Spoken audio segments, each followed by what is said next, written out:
Today I'm going to show you how to replace the physical home button on your iPhone 5, not the flex cable, but the actual button. Although using this video, you can also change out the flex cable if you have a defective home button. So you can see I had my stabilizer here. This is a suction cup that I use to hold the LCD in place. We have our two pentalobe screws on the bottom of the phone. And the reason I put that orange thing over on the side is because when we open up the phone, we don't want to have any of the weight from the LCD resting on the flex cable. So we're going to prop this up here. You'll see shortly. The tricky thing about this is you want to be very careful when you're prying down here at the bottom. As I mentioned, suction cups rarely work as far as opening the phone. So you're going to actually go underneath the glass with your very thin pry tool very carefully. Whenever you're working with metal on glass, you want to make sure you don't put too much stress on it. And once you get this opened up just a little bit, we're going to switch over to a soft pry tool.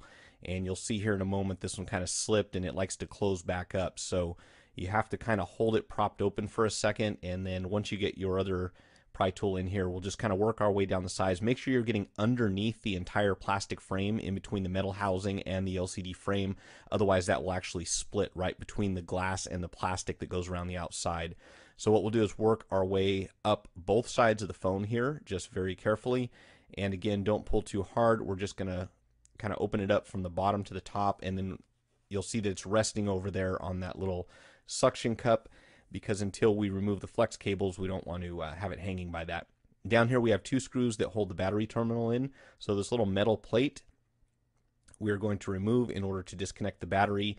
You don't necessarily have to do this, but I do recommend anytime you're taking out an LCD and just go ahead and release this pop connector. It's a good idea to disconnect the battery first, just in case. Up here we have three additional screws that hold the plate in, which covers the LCD digitizer and front-facing camera connectors. So we'll take these three out. You'll notice that the one on the top left-hand corner of the phone that we're looking at, it is not magnetic, so it went flying across the mat here, so you're going to have to keep an eye out for that. It will not stick to your screwdriver. The plate kind of slides down towards the battery and will release, and inside we'll have three pop connectors. You'll notice one of mine is missing the padding from the back side for whatever reasons. Probably got in a hurry when I put this in.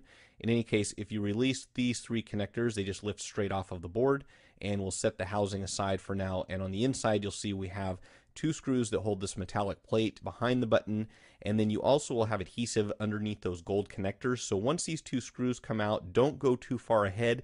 You want to make sure that you do release that flex cable from the glass the frame rather, because if you don't, you will tear it. So I like to put a little bit of heat on here.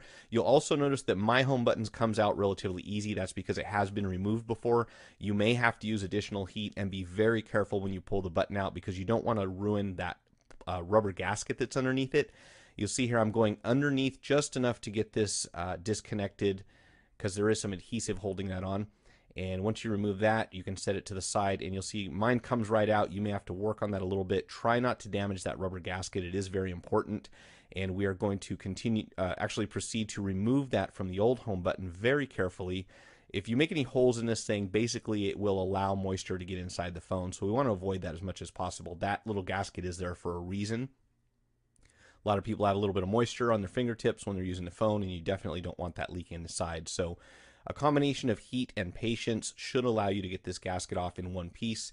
If not, you don't have to give up, but again, just be as careful as you can. And we will transfer this directly over to the new button, facing the same direction that it was on the old one. And you see I've chosen cheesy gold just for demonstration purposes here. These buttons are available in a variety of colors. You don't have to use gold, but once I put this inside, if you could, you'll want to check basically on your button, make sure it's not spinning around. If it does, if it changes position, it's kind of annoying, because you'll see a little square in the center doesn't stay straight, and that's exactly what happened with mine, because the adhesive is all worn out on the front, right underneath, between the rubber piece and the glass. So what I'm going to do is cut some 3M adhesive and put it inside the area where the home button goes. I would recommend you cut this as thin as possible and try to put it as far to the side, outside of the button as you can. What I'm doing here is going to work, but it is going to impede the movement of the button slightly.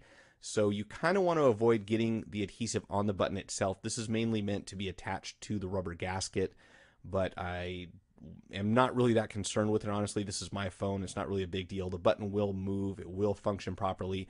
It just won't feel exactly the way your button did when you first got your phone. So if that bothers you at all, cut these strips very thin. Make sure they only go around the very outside edge of this area. Otherwise, you'll definitely notice a difference when you're clicking on it. But what this will do is prevent the button from spinning around so it doesn't get off center and your little square in the middle of the button does not get crooked. Which, by the way, this one apparently was printed off to the side, so I'm not going to recommend the vendor that I bought this from. I'm going to put some links on the webpage where you can buy higher quality buttons. I don't know how it's possible to mess up a button, but apparently these guys weren't very good at printing.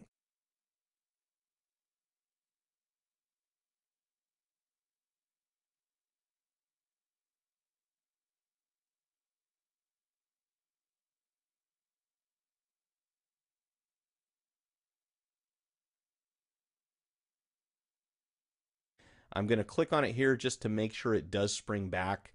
Unfortunately, there's no real way to test this without using a multimeter or actually installing the LCD into the phone. So we'll go ahead and put it inside the phone and hope for the best. When you do put this back in, you're going to want to be very careful.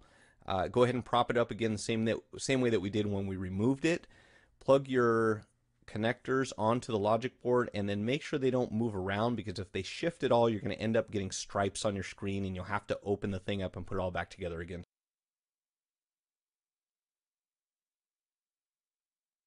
If at the end of this repair you have vertical, horizontal, or both types of lines going across your screen, you will have to disconnect the LCD and the touchscreen from the logic board, plug them back in, and usually that will fix the problem, so don't panic if you see that. And again, remember that one screw at the top left-hand side of the frame here is not metallic, so you'll have to put it in with tweezers, otherwise it just does not want to stick to the screwdriver.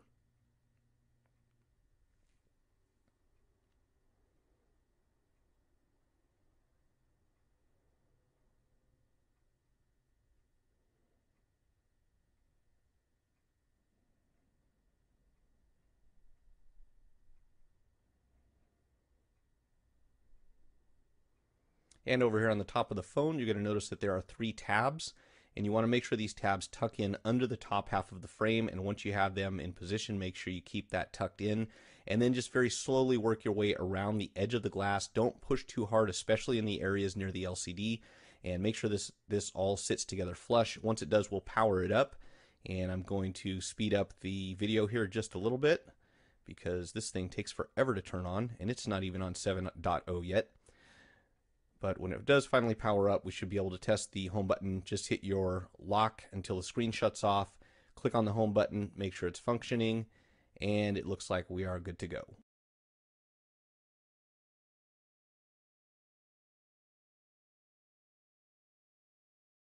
If you found the video helpful, hit the like button, share it with your friends, subscribe to my channel, and follow me on Twitter or Facebook. Post your questions in the comment section below or visit gocellphonerepair.com/forum. Thanks for watching.